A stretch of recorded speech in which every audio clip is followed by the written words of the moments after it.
In late 2024, strange reports began surfacing in Thailand. Women were disappearing, young, healthy, and all with one thing in common. They'd left the country for work, promised lucrative jobs overseas, but once they arrived, they vanished. Their families received brief, cryptic messages, "I'm fine, don't worry," and then nothing. Calls went unanswered. Social media accounts went silent. It was as if these women had never existed. At first, the disappearances seemed random, but investigators started noticing a pattern. Almost every missing woman had last been seen in the same place, Georgia.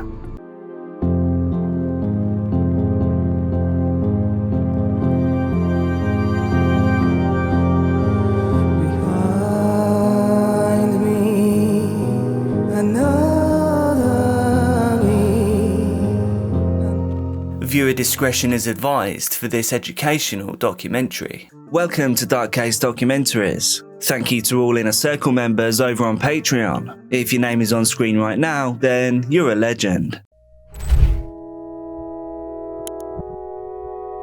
Authorities began looking into the case, but without concrete leads, there was little they could do. The women were adults. They had willingly travelled abroad. There were no signs of immediate danger and no evidence of a crime. But then, everything changed. One woman escaped. She arrived at a police station in Georgia begging for help, and when officers asked her where she had come from, she told them something that made their blood run cold. There are more women. They won't let them leave. They take our eggs. Over and over again.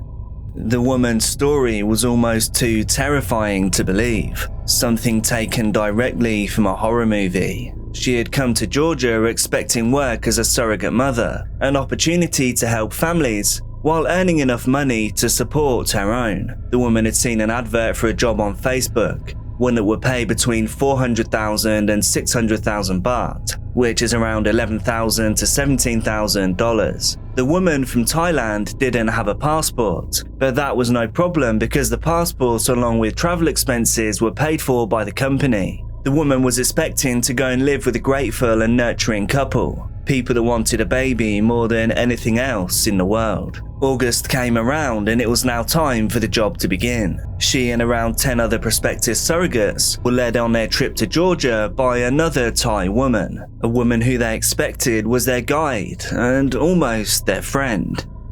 Upon their arrival though, things quickly fell apart. The dream they were sold was now a nightmare. The moment the woman arrived, something felt very, very wrong. The facility wasn't what the woman expected. It wasn't a loving home of waiting parents-to-be. It wasn't even a hospital. The building was secluded, hidden away, difficult to find. The windows were covered, the doors were locked, and a group of around a dozen women would quickly discover they weren't there alone either. 100 other women were already inside. They were mainly Thai, Vietnamese, and Cambodian. All of them had been promised the exact same thing, but now all of them were being held prisoner. This is the real face of human trafficking.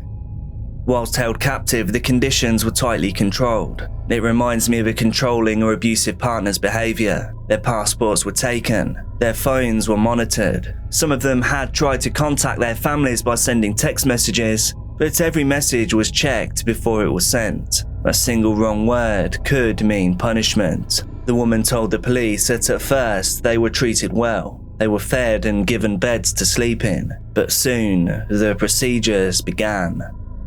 They were given injections, a series of shots every single day. Some of them started feeling sick, nausea, bloating, pain. When they asked what was happening, they were told it was normal, that this was simply a part of the surrogacy process. But then came the extractions. One by one, the women were taken into a room. They were sedated. When they woke up, they were often writhing in pain, exhausted, as if something had been drained from them. It happened again and again and again. Some of the women had been there for months. Some had lost count of how many times they had been taken into that room. Endless procedures, an endless cycle of eggs being taken. These women were not free to leave, but there was a way that they could escape. If they were desperate enough, they were given a choice. They could pay a ransom or stay forever. Some women had families back home who could send them money. Others had nothing. No way out. The woman that escaped had to pay a ransom of 70,000 baht or around $2,000. And luckily, she was able to raise the alarm as to what was really happening there, and it was completely crazy. Her story was just the beginning of a huge conspiracy. When authorities raided the facility, they expected to find a small-scale operation. What they uncovered, though, was something much worse. They found 100 women, all held prisoner, all subjected to the same endless cycle of medical procedures. Investigators searched the rooms. They found stacks of medical records. There was names, dates, and evidence of dozens of procedures performed on each woman. The truth was undeniable. This was never about surrogacy. This was about harvesting human eggs, over and over again. The women described what they had been through. Daily hormone injections, stomach cramps, swelling. Some felt constant pain, but they were told to simply endure it, that it was normal, that it would pass.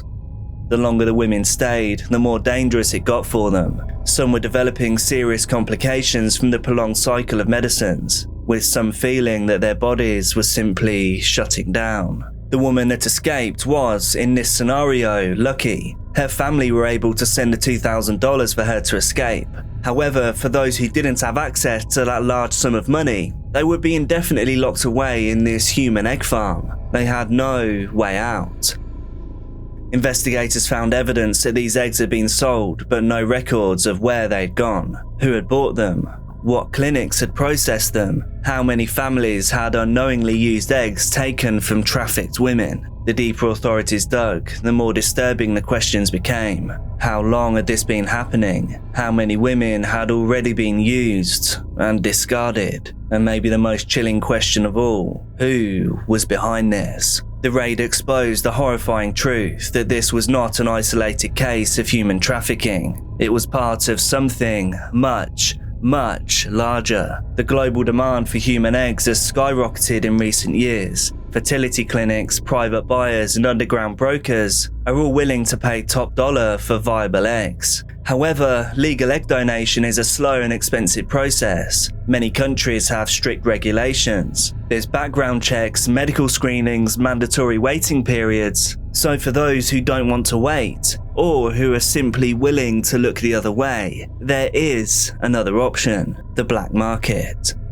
In countries where oversight is weaker, illegal egg harvesting operations can thrive. Traffickers can lure vulnerable women in with promises of high-paying surrogacy jobs. Once inside the system, they are controlled, manipulated, and then forced into medical procedures that they may barely understand. The women at the Georgian facility weren't just victims of trafficking. They were part of an underground supply chain, a system designed to extract and sell their eggs to the highest bidder. Investigators uncovered evidence that suggests that eggs were being funneled into private fertility clinics, some possibly operating in completely legal spaces, unaware of where the eggs had actually come from, and others, of course, simply may not have cared. Egg trafficking rings like this can't operate in isolation. They require doctors willing to perform the procedures, brokers who can move the product, and clients willing to pay. And with desperate people on all sides of the equation,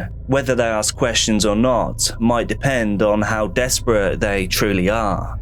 And this case is horrifying, but it isn't unique. Similar operations have been uncovered in Cambodia, Russia, and other parts of Eastern Europe. And in each case, the same terrifying realization emerges. For each facility that gets shut down, others are still out there. They're still operating, still harvesting, still using trafficked women as nothing more than a resource.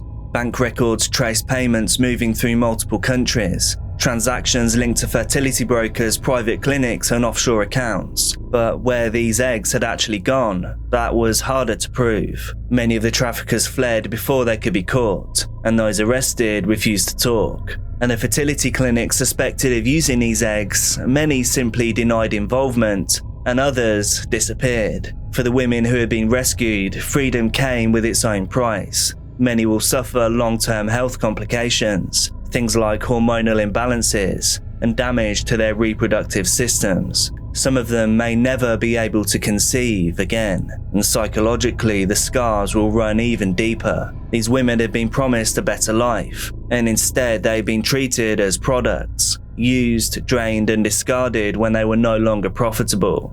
Some returned home, and others had nowhere to go. No money, no support system, and no justice. And the traffickers who exploited them, it's believed the operation was being run by a Chinese organised crime gang, and the clinics that used these stolen eggs, the families who had unknowingly benefited from these women's suffering, they would probably never even know the truth. And if they did, then they obviously didn't care anyway. This wasn't the first operation of its kind, and it won't be the last. Right now, in countries all over the world, women are still being lured in with the promise of surrogacy, only to find themselves trapped in a cycle of forced egg harvesting. The demand is too high, and the money involved is too large. You can imagine using a mixture of untraceable social media accounts, along with using cryptocurrency as payments. Nobody would ever know any of this happened. For every trafficking ring that gets exposed, there are others still operating in the shadows, new victims being recruited, more eggs being taken, more lives being destroyed. This case pulled back the curtain on a dark hidden industry, but the real question remains: how many more victims are out there, and how many will never be found?